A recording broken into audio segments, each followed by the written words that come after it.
Hello YouTube, my name is KazumaPonVT, and today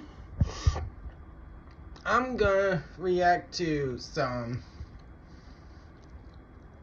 and oh, well, this is interesting. Have you all ever heard of Mojo Plays? Well, I just I see a recommended video, which there it is. It says, what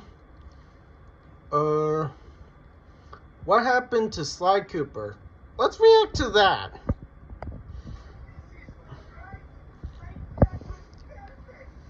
Sorry, pal. You just can't plan for a Cooper. Welcome to Mojo Plays, and today we're investigating a break-in. Someone has cracked open Sony's vault for suddenly missing one of the brand's most valuable IP.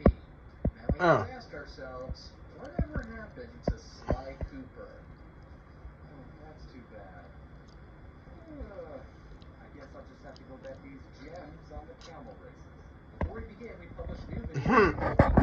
So be sure to subscribe Yeah, to let's. Mojo Plays and ring the bell to be notified about our latest videos. Yeah, make sure you do, guys. Punch Productions didn't have much going for itself.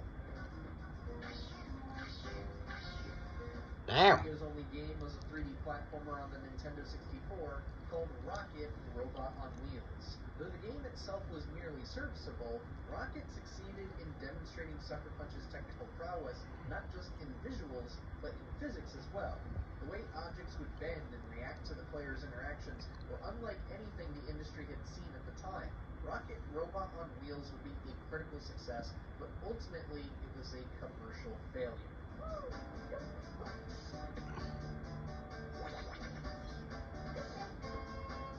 Sucker Punch Productions began work on their next game, another 3D platformer, but starring a raccoon sporting a thief mask instead of a one-wheeled robot. In their efforts to secure funding as soon as possible, they approached Sony Interactive Entertainment, who had previously declined to publish Rocket Robot on Wheels during Sucker Punch's infancy. Outstanding! Another page from the Venus Raccoonus! This one features Dev Cooperenda's slow-motion jumps. The early concepts of what would become Sly Cooper were enough for Sony to give them the green light, despite Sucker Punch still being an unproven studio.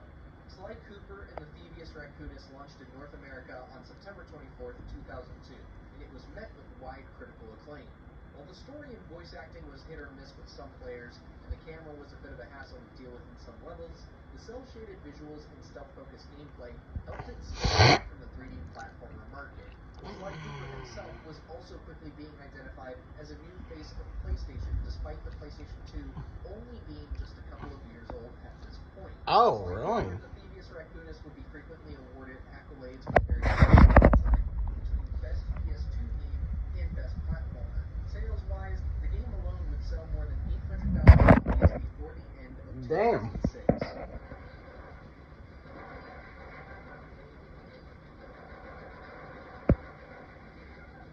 It wasn't long before we saw the release of Sly 2 Band of Thieves in 2004, with Sly 3 Honor Among Thieves the following year. Oh. That's it. Like, guys, I legitimately thought Sly 3 did not come out until 2010. Like, I legitimately thought that. So, I did not know it was released the year after Sly 2. So, yeah, that is interesting. What the? Oh. I guess we could react to this later. But anyway, here we go. For their open world formats, as well as the inclusion of different playable characters like Bentley and Murray, who had minor supporting roles in the first game. Unfortunately, this would be the last time Sucker Punch Productions worked on anything related to Sly Cooper. Yeah. We'll set them against each other. Mugshot is an international criminal, after all. Things started looking a little bit rocky when Sony hired Sanzaru Games to remaster all three Sly games for the PlayStation 3. Prior to this, Sanzaru's only experience in porting or remastering a game in any capacity was the PS2 version of Secret Agent Clank. So, how long have you been biding your time? A game many Ratchet & Clank fans deem as the worst in the franchise. Though Hmm. Sanzaru did a decent job overall, the Sly collection drew the ire of some fans. Many assets remained untouched, making the games look weird with the new 16:9 aspect ratio. For context, the original games were made with 4:3 in mind only. On top of that, little face sections such as the boss fight against Ms. Ruby were out of sync with their music, making them much more difficult than they were before. Even with these mistakes, some fans stuck around long enough and uncovered a secret announcement within the Sly collection. Sanzaru was making a fourth Sly game. Sly Cooper Thieves in Time launched in North America on February 5th, 2013, and unbeknownst to anyone, this would be the final See, time we would so 2006, 7, 8, 9, 10, 11, 12. Damn! 8 years after Slide 3? Damn! ever see Sly in the game. Should've, like, to be honest, Slide 4 should have came, like, let's see. I remember in another video talking about this, but if it was, like, 3 years before, it would, if Sly E4 would have been released 3, maybe 4 years before it was before its release date, it probably would not have failed. But it also, like, and I've seen some people, like, in fact, and someone is actually a writer for a fan-made version of Thieves in Time called Thieves in Time Redux. And honestly, I like the story of Redux. And honestly, that should have been it should have been this whole, like, Thieves in Time's whole, like, story, because we get, with this version, like, Sanzaru Games version of Sly 4, we just leave a cliffhanger ending with no resolve whatsoever. Like, it's annoying in some cases. Game would become But a anyway. technical and commercial failure. But was Thieves in Time truly the culprit in bringing the entire IP down, or has the resentment towards it simply been a case of bad word of mouth?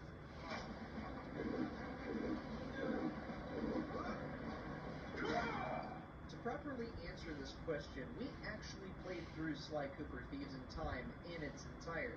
Upon starting the game, one can already see the frustration diehard fans might have had just from the game's existence. I should probably just start at the beginning. The name Sly. Sly Cooper. Sly 3 had already closed things off rather beautifully with the Thievius Raccoonus being safe for good, and the gang having gone their separate ways to finally chase their own dreams and ambitions. This alone would indicate that there is no reason to continue the story without getting surreal, and that's how Thieves in Time starts off on the wrong foot. Thieves in Time explains that after the events of Sly 3, the Thievius Raccoonus had suddenly started seeing its pages vanish, prompting Bentley to track down Sly and Murray. Bentley then reveals he already has a plan in figuring out who is causing this, and it involves time travel. Before the heist, we recruited our disco-loving, scuba-diving friend, Dimitri Listow, to look after the Thievius Raccoonus. Now, let's pause here and acknowledge that, in Sanzaru's defense, this is not the most absurd thing we have seen in the Sly franchise. Remarkable. You troopers always find a way to beat me. We spent 2 whole games fending off a giant robot bird whose heart is fueled by a deep hatred for the Cooper family. That's already ridiculous enough. We spent a whole other game fighting a mad scientist who hated Sly's family just because Connor Cooper didn't treat him as good of a friend as he thought he was. And we even fought a fat alligator lady that could shoot out PlayStation's own sacred symbols. In terms of concept, time travel is beyond the most absurd thing we've seen here.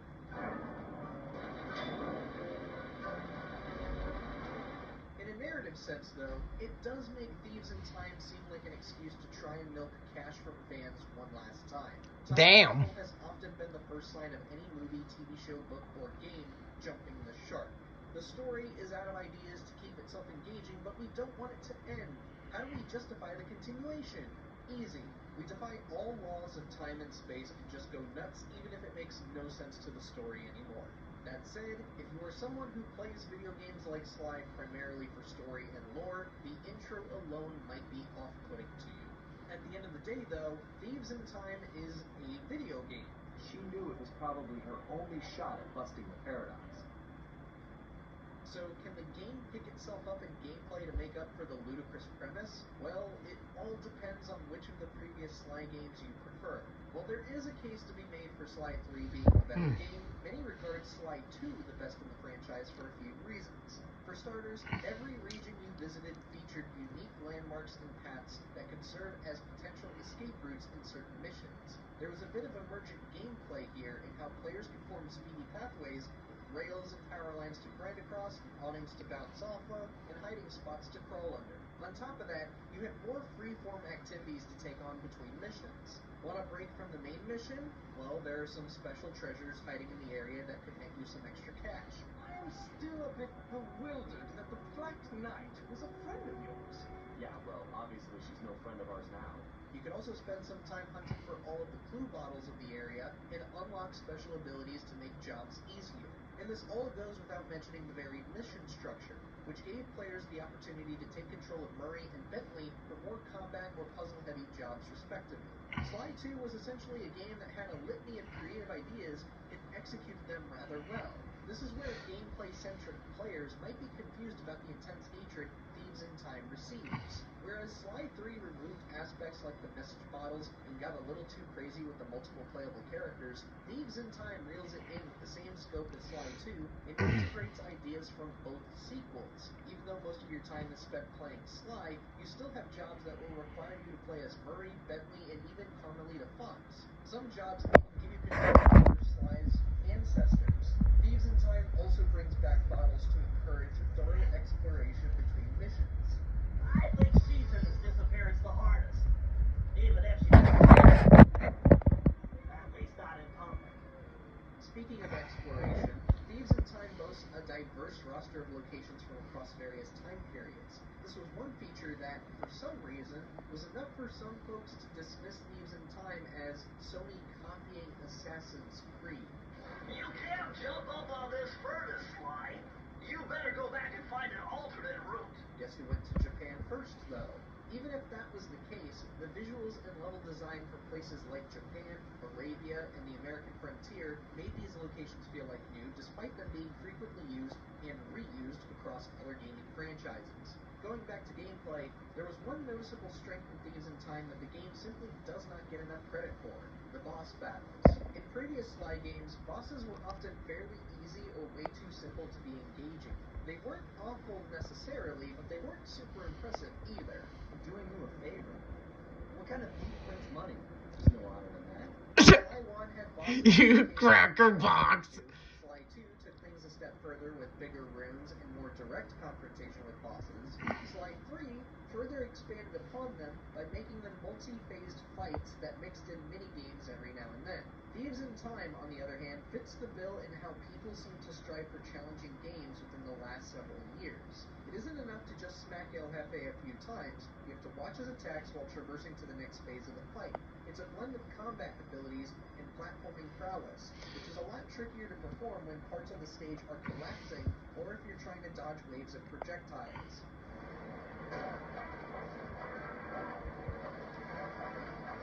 All that said, as a video game, there is a lot of love, passion, and creativity on display in Thieves in Time. So, is the concept of time travel really so abhorrent that it single-handedly destroys any ounce of imagination in this game? Well, there is one part of this game that really frustrated fans, and that is the ending. For those who aren't aware, Thieves in Time ends with one of the most infuriating and unnecessary cliffhangers in video games. That's no hyperbole either. See what you mean. I can barely stand it myself. But it was fair to watch it. I understand. The introduction of time travel always Um, fans, we know that not Illustrated gonna lie, story not will gonna lie. start Carmelia in Thieves in Time is, story. However, Sanzaru took it a um, step further. It and simply yes, I know solved I'm kind of outing myself as a furry or partial furry, but that's literally what I am. Like I'm a. Previous Raccoonus is safe once again, but our hero? Why open the book again if you're just going to leave it unfinished? Well, we all know the answer to that.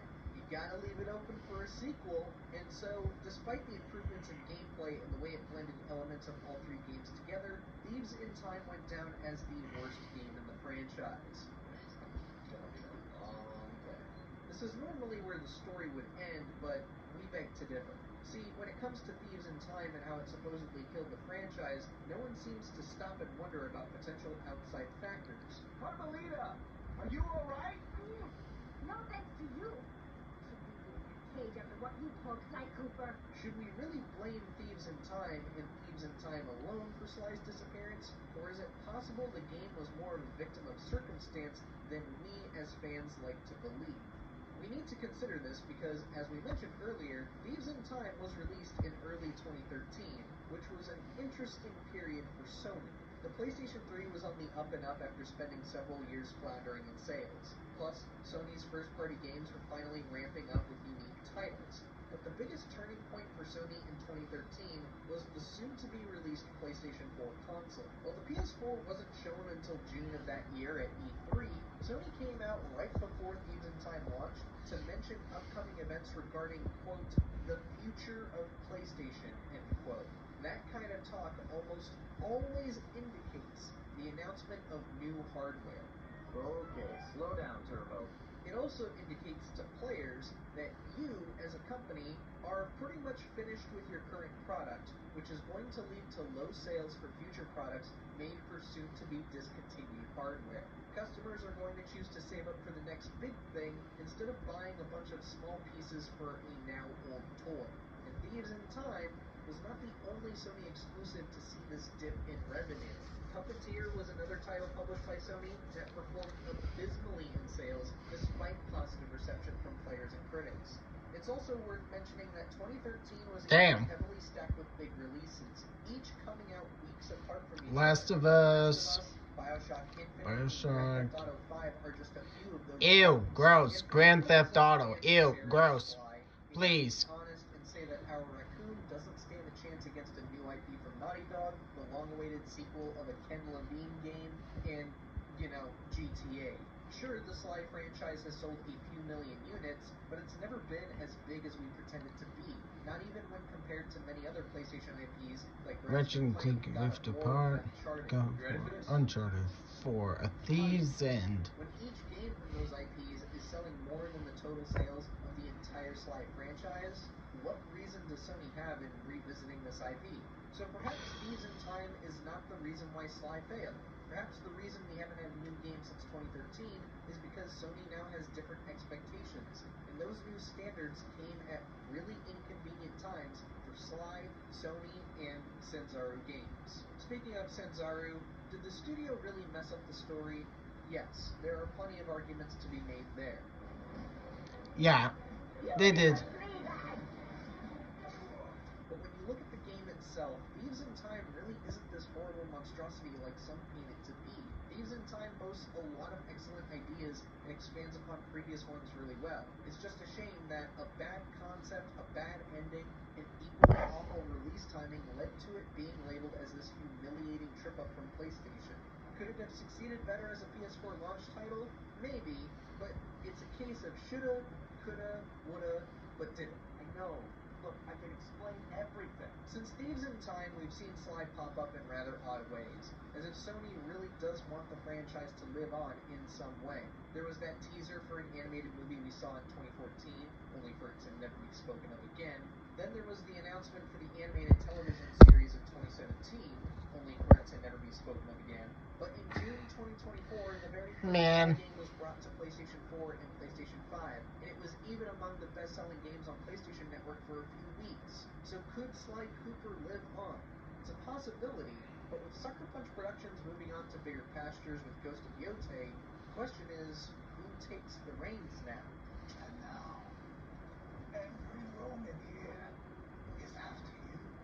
Bizarre Games got acquired by Facebook in 2020, so they're most likely off the table. Really, anything can happen for the ring-tailed thief now.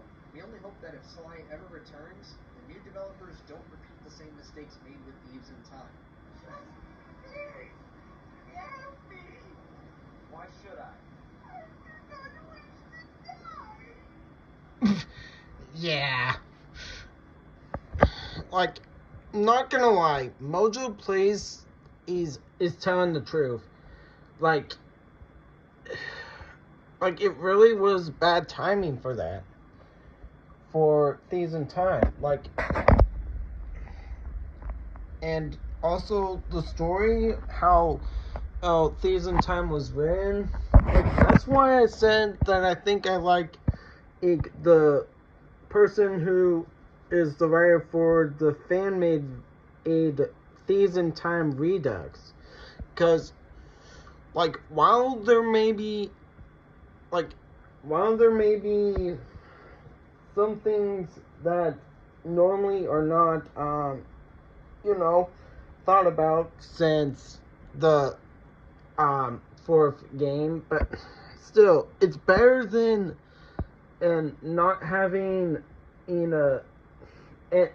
good ending to a story, But anyway, that's all I wanted to show you, because and I'll tell you why. Like, my phone, in which I'm recording on right now,